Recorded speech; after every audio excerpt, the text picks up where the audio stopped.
बंडूभाऊ चौरागडे, संवाददाता खापरखेडा। पाटणसावंगी टोलनाका बंद करा, आम आदमी पार्टीचा आंदोलन। पाटणसावंगी येथील टोल नाका 31 जुलै 2025 रोजी बंद होणार असल्याचे राष्ट्रीय महामार्ग प्राधिकरणाचे NHAI अधिकृत आश्वासन असतानाही 1 ऑगस्ट रोजी देखील टोल वसुली सुरू असल्याचे निदर्शनास येताच आम आदमी पार्टीचे सावनेर तालुका अध्यक्ष पंकज घाटोडे व त्यांच्या सहकाऱ्यांनी तातडीने टोल नाक्यावर जाऊन टोल बंद आंदोलन छेडले। पाटणसावंगी टोल बंद व्हावा, सामान्य जनतेची अनेक वर्षांची मागणी आहे। जनतेला फसवून भाजपने हा मुद्दा राजकारणासाठी वापरला।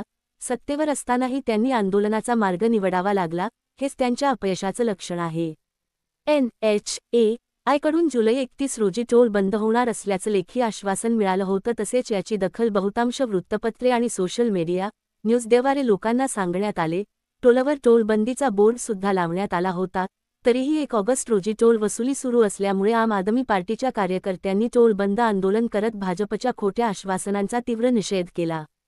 पंकज घाटोडे यांच्या नेतृत्वात उभारलेल्या या आंदोलनाला मोठा जनसमर्थन लाभले। जागोजागी उपस्थित नागरिकांनीही टोल बंद कराच्या घोषणांनी परिसर दणाणून सोडला।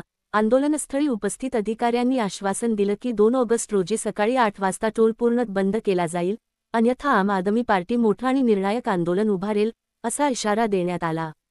त्यांच्या स्पष्ट नेतृत्वामुळे आणि बिनधास्त कार्यपद्धतीमुळे सत्तेच्या विरोधात जनतेच्या बाजूने उभं राहणारा नेता म्हणून पंकज घाटोडेची ओळख बळकट होत आहे। आंदोलनात आम आदमी पार्टीचे पुढील कार्यकर्ते आणि पदाधिकाऱ्यांनी जोशात सहभाग घेतला। प्रकाश ढोबळे जिल्हा उपाध्यक्ष, जामवंत वारकरी जिल्हा महासचिव संजय टेंबेकर, ज्येष्ठ नेते संजय राऊत, गजू चौधरी, कालिदास बुधोलिया, मोरेश्वर वाघमारे, योगेश राऊत, छत्रपती लांबट, दिनेश मछले, रवी वानखेडे, महेंद्र गोंढाणे, वैशाली जवंजाळ, अनामिका डिमोले, रुई शेख, अन्सार शेख, कुणाल कोलते, प्रमोद तिखे, गिरीश फळके, रमेश धनोले, वैष्णव ठाकूर यांनीही आंदोलनात उत्स्फूर्त सहभाग नोंदवला।